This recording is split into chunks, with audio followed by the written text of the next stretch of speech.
வெட்டுக்கிளியும் ஆந்தையும் அது ஒரு அடர்ந்த காடு. அந்த காட்டில் ஒரு இரக்கமற்ற ஆந்தை ஒன்று வாழ்ந்து வந்தது. ஒரு நாள் மதிய வேளையில் மரப்பொந்து ஒன்றில் அந்த ஆந்தை தூங்கிக் கொண்டிருந்தது.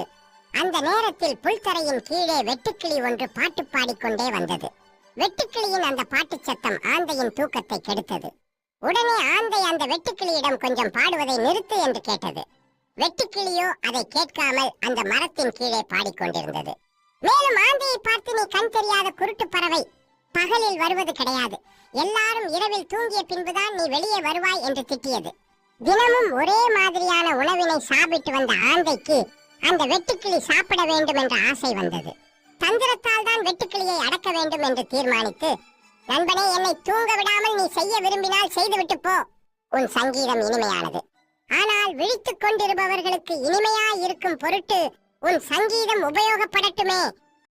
அதை இன்னும் மெருகேற்ற என்னிடம் ஓர் அமிர்தம் இருக்கிறது. அந்த அமிர்தத்தை 2 துளி நீ சாப்பிட்டால் போதும், உன் குரலும் அமிர்தமாய் விடும். மேலே வா, தருகிறேன் என்றது ஆந்தை.